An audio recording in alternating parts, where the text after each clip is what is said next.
여러분 안녕하세요. 여러분들은 화성에서 이상한 일이 일어나고 있다고 들어본 적이 있지 않으신가요? 한때 지구와 많이 닮았던 이 행성은 정말 쾌적한 곳이었습니다. 하지만 지금은 대기가 거의 없어졌고 우주복 없이 지표에 머무르면 길어도 몇 분밖에 버티지 못합니다. 정말 무서운 세계이죠. 그럼에도 불구하고 지구인들 중에는 화성의 식민지화를 꿈꾸고 그 수수께끼를 풀고자 하는 사람들이 있습니다. 여러분, 여기는 토픽입니다. 이번에는 바로 이런 수수께끼에 대한 이야기들을 여러분께 말씀드리려고 합니다.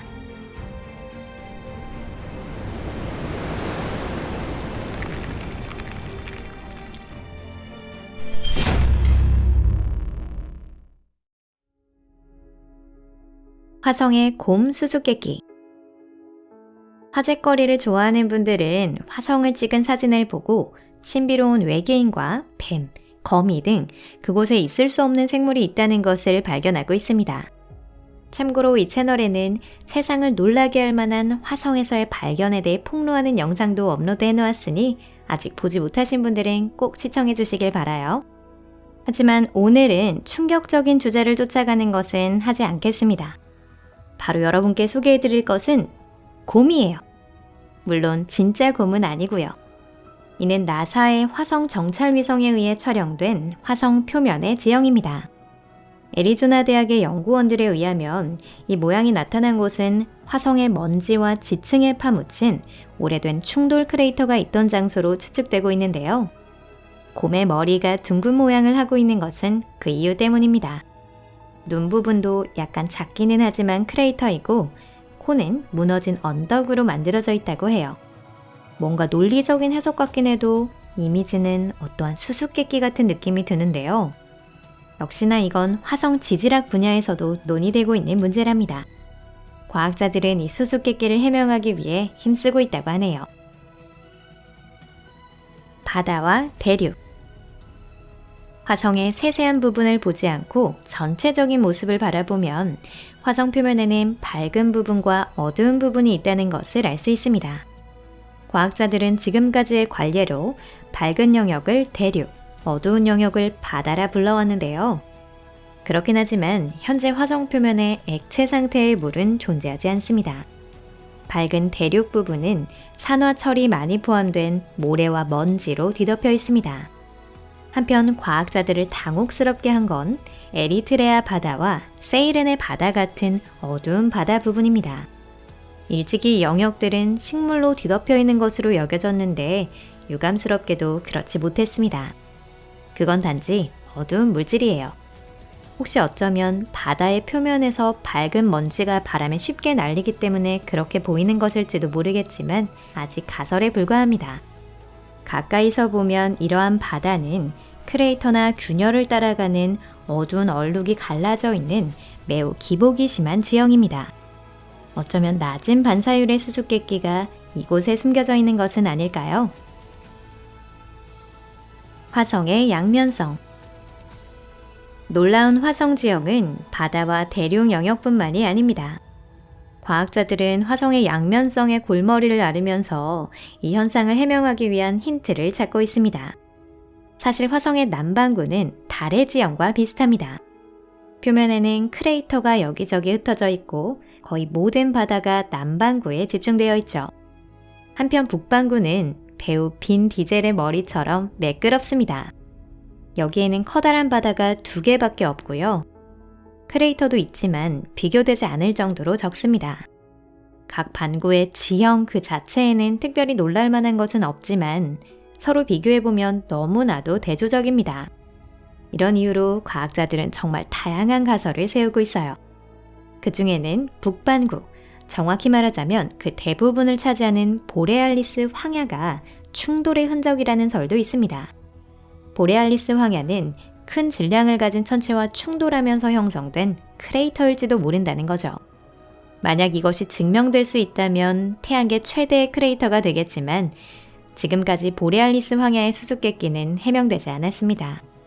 또한 주목할 만한 것은 표면에 빛 형태의 무늬가 흩어져 있는 특징적인 텍스처를 하고 있어서 마치 지문과 같은 모습을 하고 있다는 것입니다. 마치 거인이 화성의 이쪽 면을 손가락으로 꽉 누른 것 같아요.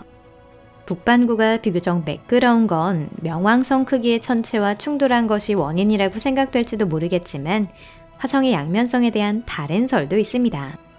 과학자 중에는 태고적 예전 화성의 지각 플레이트가 우연히 같은 곳에 모여 하나의 대륙이 형성되고 그것이 남아있는 것으로 생각하는 사람들도 있습니다. 이는 지금으로부터 3억 년 전 지구에 존재했던 고대 판탈라사 대양에 둘러싸인 판게아와 같은 초대륙과 유사합니다. 판게아 초대륙은 그 후 현재의 대륙들로 나누어졌지만 화성에서는 그런 일이 일어나지 않았을 가능성이 있습니다. 과학자들에게 있어서 앞으로의 향후 과제라고 할 수 있겠네요. 세계의 화산. 조금 전에 북반구는 매끄럽고 화성의 평균 고도보다 낮다고 말씀드렸죠? 하지만 평지의 경치를 배경으로 보면 북반구에는 유난히 눈에 띄게 두드러지는 고도가 높은 곳이 있답니다. 이전에도 소개해드린 것처럼 태양계의 모든 행성 중에서 가장 높은 것은 표고 26km의 올림푸스 산입니다. 여기가 화성에 볼만한 곳인데 반해 이 산과 맞닿은 타르시스 대지에는 그 정도로 높진 않아도 아주 눈에 띄는 3개의 산이 더 있답니다. 가장 흥미로운 건 이 산들이 모여서 아주 기묘한 구조를 만들어내고 있다는 점이에요. 여러분들 학교에서 이등변 삼각형 그려보신 적이 있으실 텐데요. 그것과 비슷한 형태를 하고 있습니다. 바로 이집트의 피라미드, 아니면 달러 지폐에 그려져 있는 섭리의 눈에 대한 생각 떠오르지 않으시나요? 물론 프리메이슨 기호와는 아무런 관계가 없습니다. 4개의 화산으로 이루어진 이 기묘한 지형을 만들어낸 건 프리메이슨이 아니니까요. 올림푸스 산 이외에 이 지형을 구성하고 있는 것은 타르시스 3산이라 불리는 19km의 아르시아 산과 14km의 파보니우스 산, 그리고 18km의 아스크레우스 산입니다. 지구의 기준에서 보면 이 3개의 산은 모두 거대합니다. 4개의 산 모두에서 용암이 뿜어져 나오고 화염의 물결이 경사면을 흘러내리고 있는 시대의 모습을 상상해 보세요. 수증기와 이산화탄소를 머금은 화산재가 공기 중에 퍼져갑니다. 일부 과학자는 이 화산들이 초기 화성의 대기를 조성하는 데 관여하였으며 대기압은 대략 1.5바였다고 생각하고 있습니다. 또한 이러한 화산 활동 덕분에 화성은 150m에 걸친 수분층으로 덮여 있었을 가능성이 있답니다. 아르시아 산.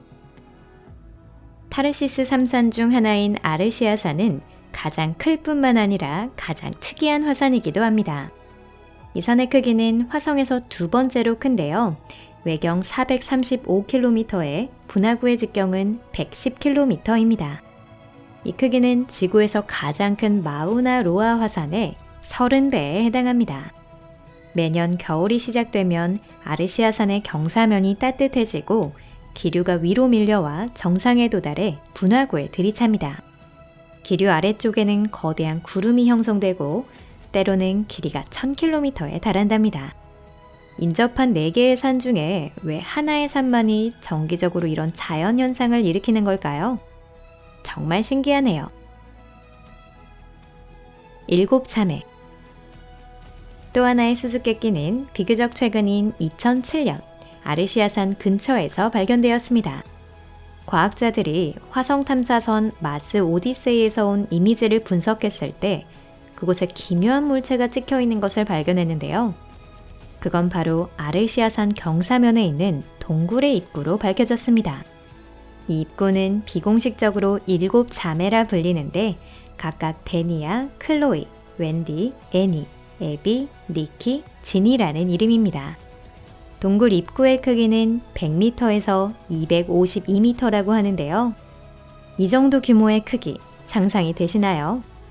한 이야기에 따르면 이 동굴들은 이른바 용암동으로 통하는 함몰구멍이라고 합니다.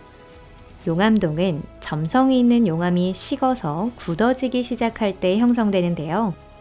처음에 바깥쪽 층이 응고하고 안쪽에 뜨거운 용암류가 이 독특한 공동에서 흘러나오며 통로를 남긴 것입니다. 화성에서 이런 지형을 발견하자 연구자들은 곧바로 최초의 화성 조사대를 어떻게 내부에 들여보낼지 구상했답니다. 이런 동굴은 나중에 화성의 다른 지역에서도 발견되어 방사선이나 화성에서의 불쾌한 환경으로부터 몸을 지켜줄 수 있는 유일한 수단이 될지도 모릅니다. 그런데 일론 머스크 씨, 이런 것쯤은 이미 알고 계시겠죠?